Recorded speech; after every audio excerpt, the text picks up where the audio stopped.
जय हिंद जय भारत साथियों, आ गई है एक और न्यू वैकेंसी जो कि आपके साथ शेयर करने वाले हैं पूरी जानकारी के साथ, संपूर्ण जानकारी के साथ। यानी कि हम ऐसी जानकारी लेकर आए हैं जो कि इस भर्ती को कोई भी नहीं बताया है। ठीक है, हम बताएंगे पूरी जानकारी के साथ और आपको मजा आने वाला है इस भर्ती में। बस आप वीडियो में बने रहिएगा। ठीक है, देखिए ये जो भर्ती है कौन सी है, राजस्थान कनिष्ठ लेखाकार एवं तहसील राजस्व लेखाकार भर्ती 2023। यानी अब आप सोचोगे कि सर ये तो दोनों एक ही कैसे कर दिए। यानी कि ये दोनों एक ही है लेकिन पद अलग अलग है, कार्य है जो इनका अलग अलग है। ठीक है, और इनकी पूरी जानकारी बताएंगे। आवेदन कब से शुरू है, फॉर्म फीस क्या है, योग्यता क्या है, क्या इसमें देखिए राजस्थान आ गया है ना, तो क्या इसमें सीईटी लागू होगी या नहीं होगी, इसकी जानकारी भी हम आपको बताएंगे। ठीक है, और इसका चयन कैसे होगा, पूरी जानकारी के साथ, संपूर्ण जानकारी के साथ आज इस वीडियो में चर्चा करने वाले हैं। बस आप वीडियो में बने रहिएगा। ठीक है, अगर पहली बार आए हैं तो यूट्यूब चैनल को सब्सक्राइब कर लेना,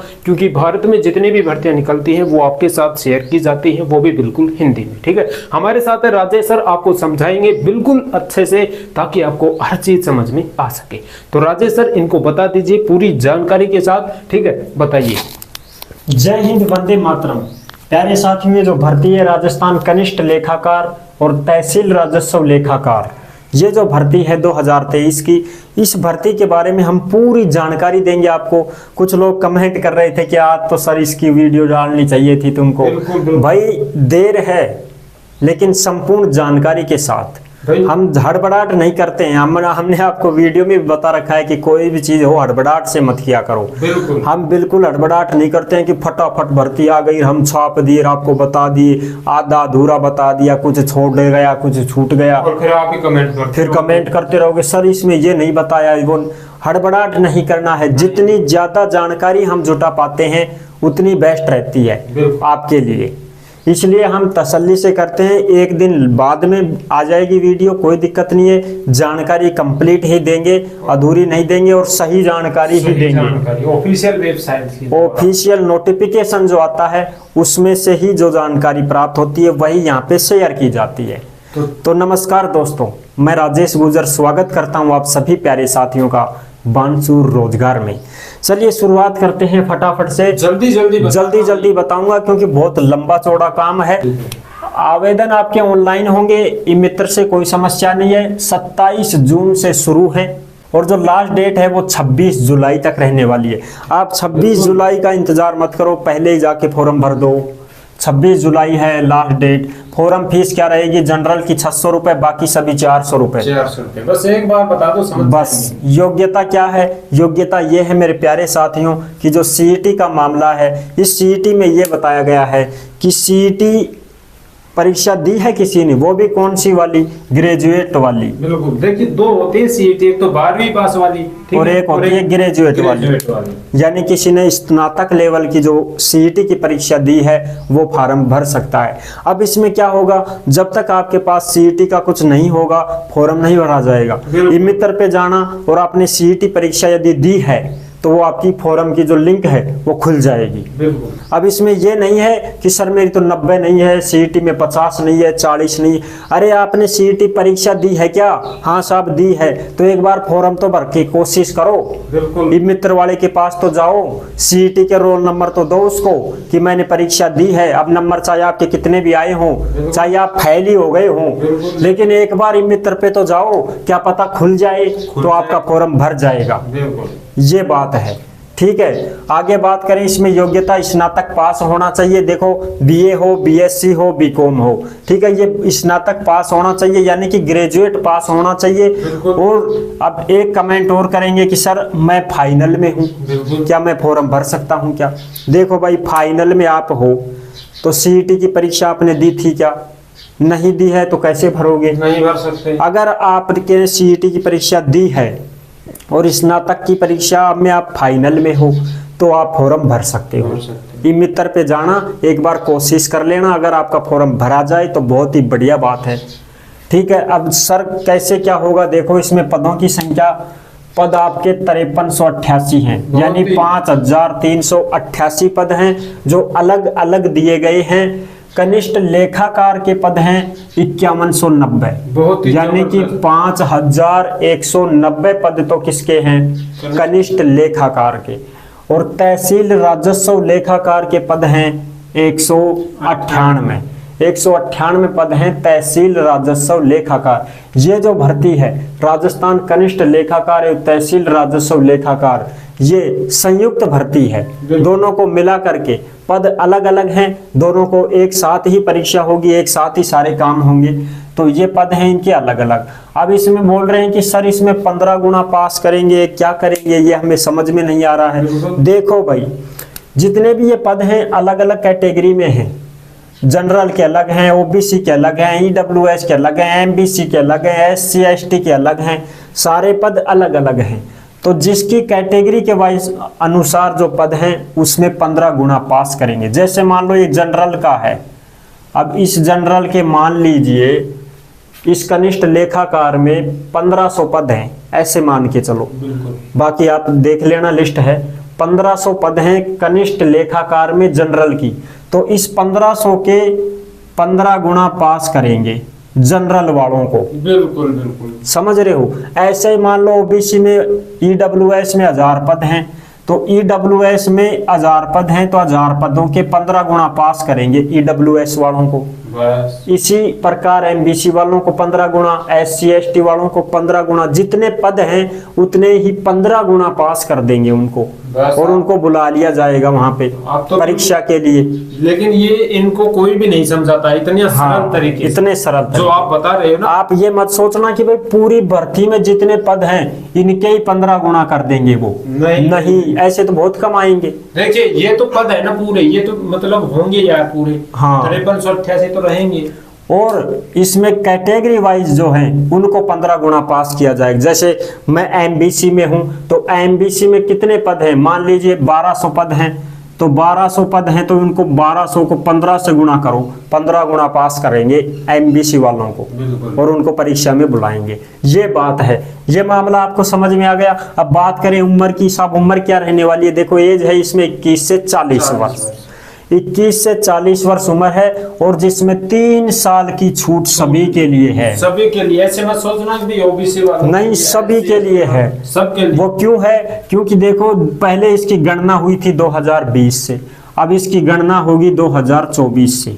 ठीक है, यानी कि 2024 को जिसकी उम्र 21 वर्ष हो चुकी है वो भी फार्म भर सकता है। इस प्रकार से 3 साल की छूट सबके लिए है।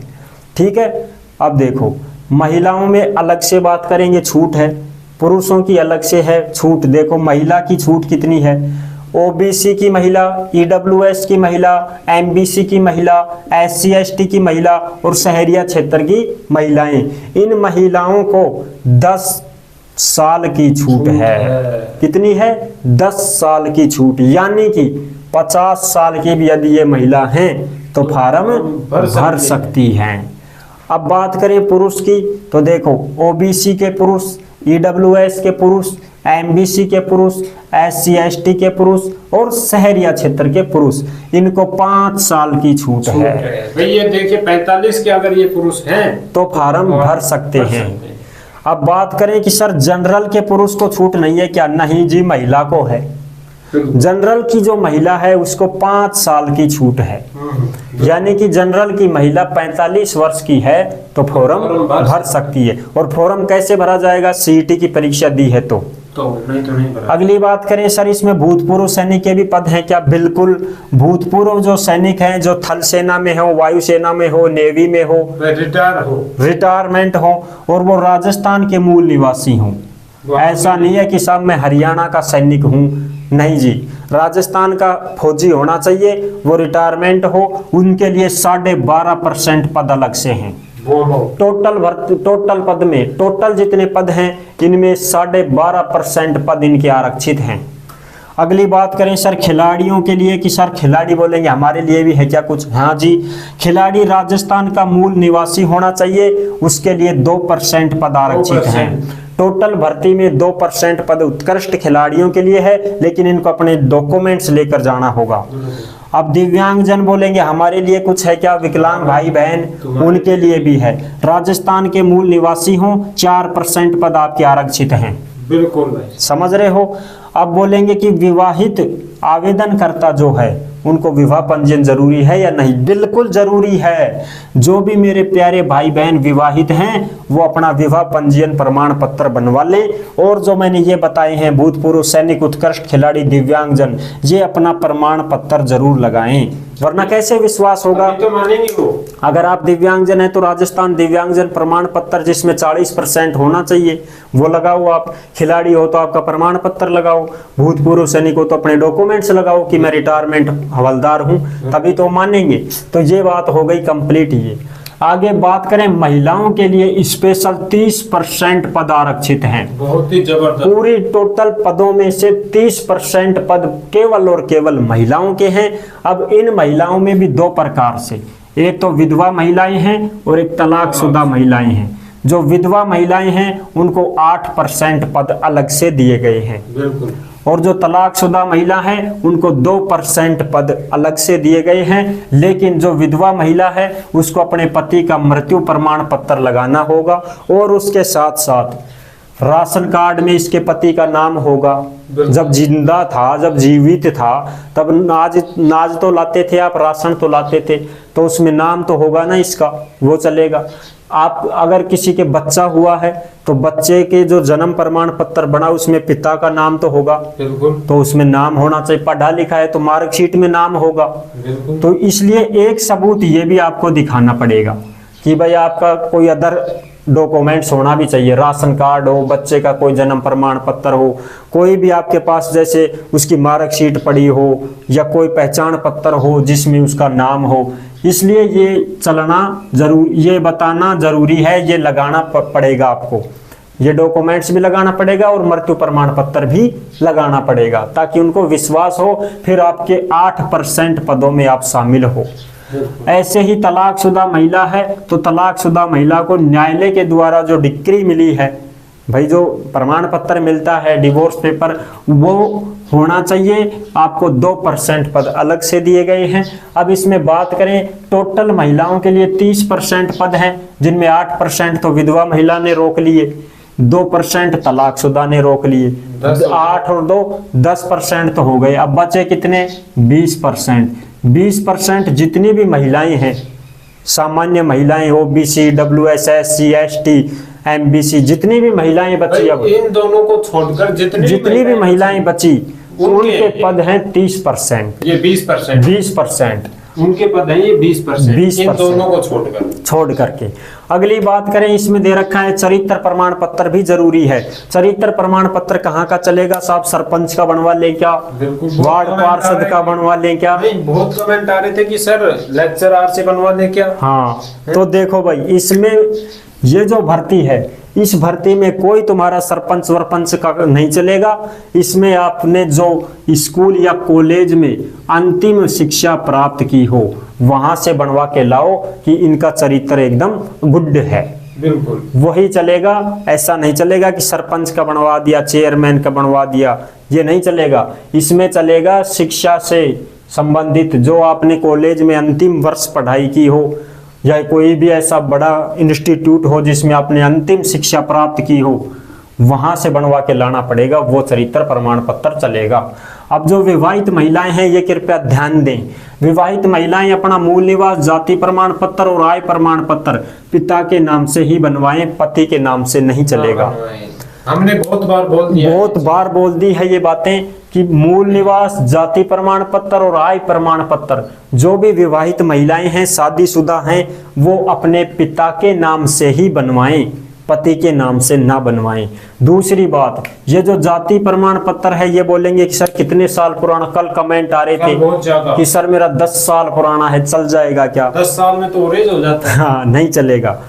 3 वर्ष तक का है तो चल जाएगा, 3 साल से ज्यादा पुराना है तो मेरे प्यारे भाई बहनों नया बनवाओ, और बन जाएगा 5-7 दिन में बन जाएगा। क्यों वो कर रहे हो? एक विशेष सूचना है, जो मेरे भाई बहन हैं, विकलांग है, दिव्यांग हैं, उनके लिए बहुत ही विशेष सूचना ये है कि जो भी विकलांग और दिव्यांगजन है जो 40% तक हैं, उन 40% जिसको नेत्रहीन है, दिखाई कम देता है या बिल्कुल दिखता ही नहीं है, बिल्कुल निशक्त जन है, बिल्कुल अंगुलियां काम नहीं करती हैं, हाथ पैर, बाहों में से हाथ ही नहीं है, किसी तो यहाँ से हाथ ही नहीं रहते हैं, बिल्कुल। तो उनके लिए विशेष सूचना ये है कि उनके लिए श्रुत लेखन की सुविधा की गई है। यानी कि ये जो परीक्षा है ये रिटर्न परीक्षा है, लिखना पड़ेगा आपको प्रश्न उत्तर। तो प्रश्न उत्तर कैसे लिख पाएंगे अब वो जिनके हाथ नहीं है, अंगुलियां काम नहीं करती हैं, वो कैसे लिख पाएंगे?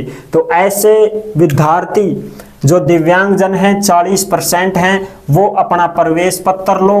भाई परीक्षा देनी है तो प्रवेश पत्र तो लोगे ना, प्रवेश पत्र निकलाओ और चिकित्सा प्रमाण पत्र जो तुम्हारा है कि सर मैं दिव्यांग हूं, ये 40% का देख लो, मेडिकल का ये देख लो मेरा हॉस्पिटल से बना हुआ।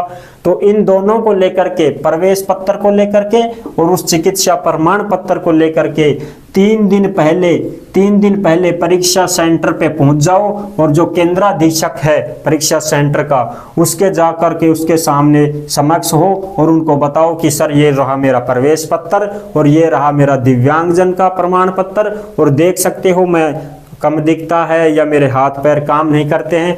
उनके सामने ये बात बोलो, आपको परीक्षा दिलवाने के लिए एक बंदा वहां पे कर दिया जाएगा, दूसरा ही देगा आपकी परीक्षा।